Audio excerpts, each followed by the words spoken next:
നിങ്ങൾക്കും ഒരു പക്ഷേ നാളെ ഈ ഒരു ഗതി വന്നേക്കാം. അത്ര ഒരു ബന്ധം ഈ സഹോദരനുണ്ടെങ്കിൽ എനിക്കിത് കെട്ടിത്തൂക്കിയിടാനോ ഒന്നും മേടിച്ചതല്ല, എന്റെ ഉപജീവന മാർഗം. ഞാനിവിടെ ഓച്ചിറ ഹൈവേ സൈഡിൽ പിച്ച എടുത്ത് ജീവിക്കേണ്ട അവസ്ഥയിലേക്കാണ് ഇപ്പൊ എത്തിയിരിക്കുന്നത്. പ്രിയപ്പെട്ടവരെ നമസ്കാരം. വാഹനങ്ങൾ വാങ്ങി കുടുങ്ങിയ ഒരാളെന്ന നിലയ്ക്ക് ഇതെനിക്ക് കാണുമ്പം നമുക്കിത് കണ്ടിട്ട് പോകാൻ സാധിക്കുന്നില്ല. കാരണം അത്രമാത്രം ബുദ്ധിമുട്ട് അനുഭവിച്ചുകൊണ്ടിരിക്കുക. കഴിഞ്ഞ കുറേ ആഴ്ചകളായിട്ട് നമ്മൾ പല മാധ്യമങ്ങളിലൂടെ ഇദ്ദേഹത്തിന്റെ വീഡിയോ കണ്ടുകൊണ്ടിരിക്കുകയാണ്. അപ്പം എനിക്ക് അദ്ദേഹത്തിന് ഒന്ന് സപ്പോർട്ട് ചെയ്യണമെന്ന് തോന്നി. എൻ്റെ പ്രേക്ഷകർക്ക്, ചാനൽ കാണുന്ന ആൾക്കാർക്ക് ഇത് എത്രമാത്രം ശരിയാണെന്ന് നിങ്ങൾക്ക് നമ്മൾ മനസ്സിലാക്കി തരണമെങ്കിൽ നിങ്ങൾ ഓച്ചിറയിലേക്ക് വരേണ്ടതായിട്ടുണ്ട്. നിങ്ങൾ ഈ വീഡിയോയിലൂടെ കാണുന്നുണ്ടല്ലോ, ഇതിന് മുകളിൽ ഇങ്ങനെ തൂക്കി നിർത്തിയിരിക്കുകയാണ് ഈ ഒലയുടെ ഈ ഇലക്ട്രിക് EV സ്കൂട്ടർ. ഒരുപാട് പുതിയ ടെക്നോളജികളൊക്കെ ആയിട്ട് വാഹനങ്ങൾ നിരത്തിൽ വന്നുകൊണ്ടേയിരിക്കുകയാണ്. എന്നിട്ടും കോടിക്കണക്കിന് ലാഭം കൊയ്തുകൊണ്ടിരിക്കുന്ന ഈ പ്രസ്ഥാനങ്ങൾ ഏതെങ്കിലും തരത്തിലുള്ള ഏതെങ്കിലും സാധാരണക്കാരൻ്റെ ഒരു വാഹനമായിട്ട് ചെന്ന് കഴിഞ്ഞാൽ ആ പ്രശ്നം പരിഹരിക്കാത്തത് കൊണ്ടാണ് ഈ റോഡിൽ ഇങ്ങനെ കെട്ടിത്തൂക്കേണ്ടി വന്നത്, അല്ലേ? അതെ, തീർച്ചയായിട്ടും. ഇവിടുത്തെ നിയമവിടത്തോടും ഇവിടുത്തെ ഗവൺമെന്റിനോടും ഒക്കെ അഭ്യർത്ഥിക്കുകയാണ് ഈ ഒരു സാധാരണക്കാരനായ, മാതാപിതാക്കൾ നഷ്ടപ്പെട്ടു പോയ, വീടില്ലാത്ത ഒരു പാവം സഹോദരനെ. ഇത് കണ്ടില്ലേ, ഈ യൂണിഫോമിൽ ജീവിച്ചുകൊണ്ടിരിക്കുകയായിരുന്നു. അത്യാവശ്യം ജീവിത മാർഗത്തിന് വേണ്ടിയിട്ട് വാങ്ങിച്ച ഒരു വാഹനം റോഡിന് നടുവിൽ നിർത്തിയിടേണ്ട ഒരു അവസ്ഥ വന്നത്, അത് പരിഹരിക്കാതെ പോയ ഒല കമ്പനിയുടെ സർവീസിനോടും അതുപോലെ തന്നെ ആ പ്രസ്ഥാനത്തോടും നമുക്ക് പറയാനുള്ളത്, ആ വാഹനങ്ങൾ ഉപയോഗിച്ചുകൊണ്ടിരിക്കുന്ന ഉപഭോക്താക്കളോട് ഞങ്ങൾക്ക് പറയാനുള്ളത്, നിങ്ങൾക്കും ഒരു പക്ഷേ നാളെ ഈ ഒരു ഗതി വന്നേക്കാം.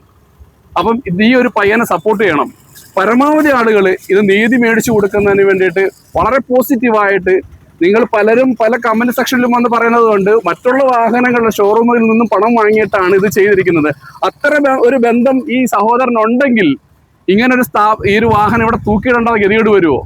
അങ്ങനെ അത്രയും വലിയ ഒരു സംവിധാനമുള്ള ഒരാളാണെങ്കിൽ, മറ്റു ഷോറൂമുകളുമായി ബന്ധമുള്ള, മറ്റ് കമ്പനികളുമായി ബന്ധമുള്ള ഒരു വ്യക്തിക്ക് ഇങ്ങനൊരു വാഹനം ഇവിടെ തൂക്കി നിർത്തി പിച്ചയാചിക്കേണ്ടി വരത്തില്ല, ഒരു സമരം ചെയ്യേണ്ടതായിട്ട് വരത്തില്ല. അപ്പം പ്രിയപ്പെട്ടവരെ, നിങ്ങൾക്ക് ഇതുപോലൊരു അനുഭവം വന്നു കഴിയുമ്പോൾ അത്രമാത്രം പ്രയാസം നിങ്ങൾക്ക് മനസ്സിലാക്കാൻ സാധിക്കും. ആർക്കും അങ്ങനെ ഒരു പ്രയാസം വരാതിരിക്കട്ടെ എന്ന് ആത്മാർത്ഥമായി പ്രാർത്ഥിക്കുകയാണ്. എനിക്കും ഈ ഒരു അനുഭവമുണ്ട്. ഞാൻ നെക്സോൺ EV വാങ്ങിച്ച് ആദ്യം മുതലേ പ്രശ്നത്തിൽ കുടുങ്ങി കോടതിയിൽ കേസ് ഇതേപോലെ പറയുന്ന ആളാണ്.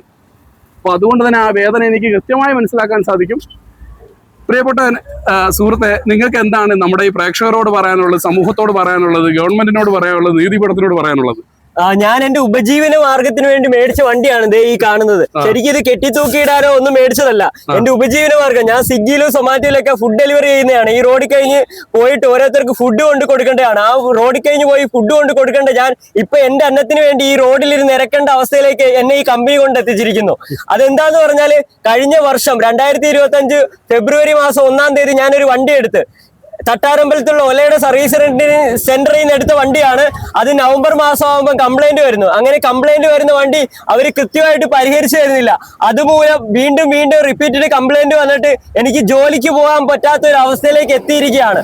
അങ്ങനെയാണ് എനിക്ക് ഈ ഒരു നിലയിലേക്ക് ഈ വണ്ടി കൊണ്ട് എത്തിക്കേണ്ട ഒരു അവസ്ഥയിലേക്ക് എത്തിക്കേണ്ടത്. ഞാനിവിടെ ഓച്ചിറ ഹൈവേ സൈഡിൽ പിച്ച എടുത്ത് ജീവിക്കേണ്ട അവസ്ഥയിലേക്കാണ് ഇപ്പൊ എത്തിയിരിക്കുന്നത്. ഉപഭോക്തൃ കോടതിയിലും അതുകൂടാതെ മറ്റെല്ലാ രീതിക്കും എനിക്ക് എവിടെയൊക്കെ പരാതി കൊടുക്കാൻ പറ്റുമോ അവിടെയൊക്കെ ഞാൻ പരാതി കൊടുത്തിട്ടുണ്ട്. ഉപഭോക്തൃ കോടതിയിൽ കേസ് നടന്നുകൊണ്ടിരിക്കുകയാണ്. അപ്പൊ നമ്മൾ ഉപഭോക്തൃ കോടതിയാണ്. ആ ഒരു സിസ്റ്റം വളരെ ഒച്ചഴിയുന്ന പോലുള്ള ഒരു സംവിധാനമാണ്.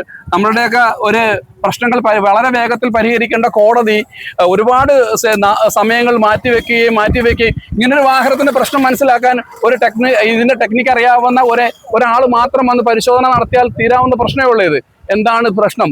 അത് കസ്റ്റമറുടെ പ്രശ്നമാണോ അതോ കമ്പനിയുടെ പ്രശ്നമാണോ മാനുഫാക്ചറിംഗ് ഡിഫക്റ്റ് ആണോ എന്ന് കണ്ടുപിടിക്കാൻ 1 മിനിറ്റ് കൊണ്ട് കണ്ടുപിടിക്കാനുള്ള സംവിധാനമുള്ള നാട്ടിലാണ് നമ്മൾ ജീവിക്കുന്നത്. അത്രയും ടെക്നോളജി ഇരിക്കുകയാണ് ഈ നിയമവ്യവസ്ഥകളെല്ലാം ഒച്ചഴിയുന്നത് പോലെ ഇങ്ങനെ ഇഴഞ്ഞിഴഞ്ഞ് പോയിക്കൊണ്ടിരിക്കുന്നത്. അപ്പോൾ പ്രിയപ്പെട്ടവരെ, ഈ സംവിധാനങ്ങൾക്കെതിരെ, ഈ സിസ്റ്റത്തിനെതിരെയാണ് ഞാൻ കൂടുതലും സംസാരിക്കുന്നത്. കാരണം ഇവിടുത്തെ നിയമവ്യവസ്ഥ എല്ലാ കോർപ്പറേറ്റുകൾക്കും ഒപ്പം നിൽക്കുകയാണ്. എല്ലാ വ്യവസായ മേഖലയിലുള്ള ഉന്നതന്മാർക്കും മാത്രം ചുക്കാൻ പിടിക്കുന്ന, കൊട പിടിക്കുന്ന സംവിധാനങ്ങളായിക്കൊണ്ടിരിക്കുകയാണ്. അതുകൊണ്ട് തന്നെ എന്നെയും ഇദ്ദേഹത്തെയും പോലെയുള്ള സാധാരണക്കാരന് ഒരു വാഹനമോ മറ്റൊന്നും വാങ്ങിച്ച് റോഡിൽ ഇറക്കാൻ പറ്റാത്ത സാഹചര്യമാണ്. എന്തിനും ഏതിനും കൺസ്യൂമർ കോടതി ഉണ്ട് എന്ന് പറഞ്ഞിട്ട് നമ്മുടെ അതിലേക്ക് വലിച്ചഴയ്ക്കുന്ന ഒരു സംവിധാനത്തിലേക്ക് പോയിക്കൊണ്ടിരിക്കുകയാണ്. പ്രിയപ്പെട്ടവരെ, നിങ്ങൾ മാക്സിമം ഞങ്ങൾക്ക് വേണ്ടി ഒന്ന് പ്രാർത്ഥിക്കുക, ഒപ്പം തന്നെ ഞങ്ങളെ സഹായിക്കുക. ഏതെങ്കിലും ഒരു വ്യക്തി കണ്ടു കഴിഞ്ഞാൽ തീരാവുന്ന പ്രശ്നം ഇദ്ദേഹത്തിനുള്ളൂ. അതല്ല ശരിക്കും വേണ്ടത്. അതേ കമ്പനി തന്നെ പുതിയ വാഹനം കൊടുക്കുകയോ അല്ലെങ്കിൽ അദ്ദേഹത്തിന് പണം തിരികെ കൊടുക്കുകയോ ചെയ്യുകയാണല്ലോ വേണ്ടത് അല്ലേ? അതെ, തീർച്ചയായിട്ടും എനിക്ക് ഈ വാഹനം ഇനി വേണ്ട. കമ്പനി പറയുന്നത് ഇതിന്റെ പുതിയൊരു വാഹനം, ഒലയുടെ തന്നെ വേറൊരു വാഹനം തരാമെന്നാണ്. അതിലുള്ള വിശ്വാസം എനിക്ക് നഷ്ടപ്പെട്ടു. മാത്രമല്ല, അവരുടെ നിരവധി വാഹനങ്ങൾ ഞാനിപ്പം കാണുന്നുണ്ട് പല സർവീസ് സെന്ററുകളിലും കുമിഞ്ഞുകൂടി കിടക്കുകയാണ് സർവീസ് ഇല്ലാതെ. അന്നേരം എനിക്കിനി അവരുടെ വാഹനം വേണ്ട. ഞാൻ മുടക്കിയ പൈസയും എനിക്കുള്ള നഷ്ടപരിഹാരവും എനിക്ക് കിട്ടണം. നമ്മുടെ ഈ സുഹൃത്തിൻ്റെ പേര് വിഷ്ണു എന്നാണ്. ഈ വിഷ്ണുവിനെ എല്ലാവരും മാക്സിമം സപ്പോർട്ട് ചെയ്യണം.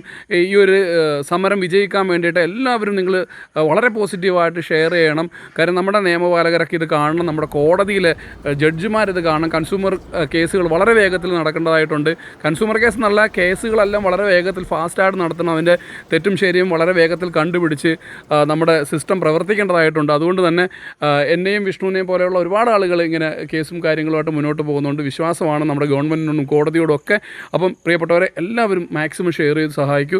നന്ദി, നമസ്കാരം.